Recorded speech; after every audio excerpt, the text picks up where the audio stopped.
Hello everyone, welcome to Learn Buddhism with the Pocket.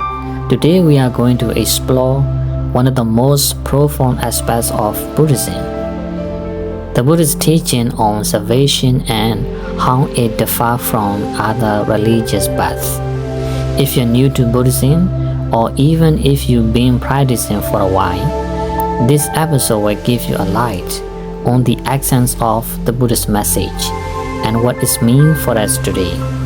The statements in this episode are basically collected from the essential themes of Buddhist lecturer by Sayadaw Usatila.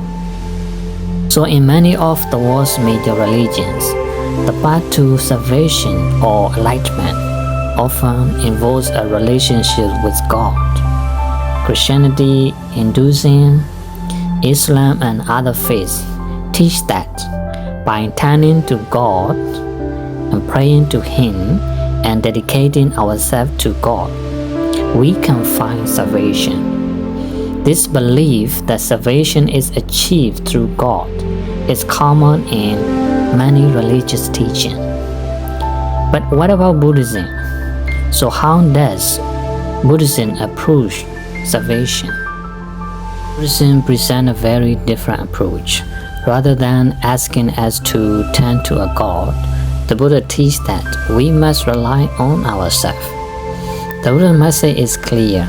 Salvation is not about worshiping a higher power or depending on a deity to save us. Instead, it's about us taking responsibility for our own actions, our own choices, and our own transformation.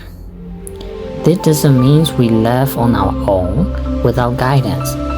The Buddha shows us the way, as someone who has already walked the path himself. He provides the map, but it's up to each one of us to walk it. In Buddhism, when we take refuge in the Buddha, we are making a personal commitment to live a religious life.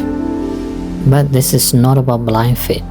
It's about understanding and committing to the teaching in the way that we take full responsibility for our own spiritual journey. The Buddha isn't seen as a negotiator between us and salvation. He doesn't promise to save us. He only points us toward the path. But here's the key: we have to walk the path ourselves.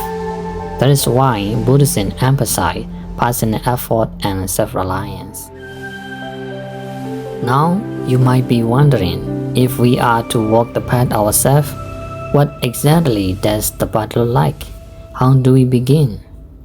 The Buddha made this very clear through a system of moral guidelines, which we call the 5 precepts.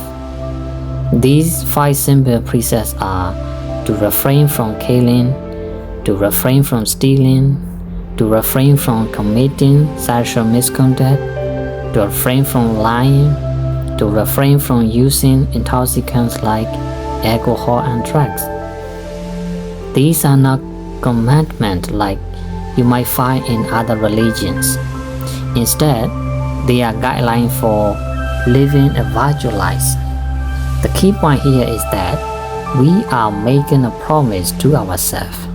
When we say, "I will refrain from killing," we are committing to doing our best every day to live in a position with these values. Here's an important aspect of Buddhism. What happens when we break a precept? Unlike in some other religious traditions, where sin might call for confession or external repentance, Buddhism encourages us to look inward. If we break a precept, the true repentance is not about seeking forgiveness from an external source. It's about recognizing the mistake, making the promise again, and striving to do better. And we keep making that promise day after day until we succeed. That's why the Buddhist teachings are about continuous self-improvement. Just like a musician gets better by playing their instruments day after day, we grow by practicing virtuous actions every day. Buddhism teaches that there is a spark of wisdom called a body in every being. But for most of us, this wisdom is hidden under the layer of selfishness, anger, and ignorance. Life is a journey of removing these obstacles and awakening to our true potential. The Buddha's teaching have us move from ignorance to enlightenment. We are the architect of our own future. Our present actions shape what will happen to us in the future, both in this life and beyond. To summarize, the Buddha's message is not about external worship or relying on outside force for salvation. It's about taking responsibility for our actions and following the path of morality, wisdom, and compassion. Thank you for joining me on this assessment of the Buddhist message. I hope this has given you a clear understanding of how the Buddhist teaching offers a practical path to salvation. Remember that it's not about waiting for someone to save us. It's about saving ourselves through the choices we make every day. Thanks again for listening to Learn Buddhism with Podcast. If you found this episode helpful, please share it with a friend. Until next time, may you walk the path of wisdom and compassion.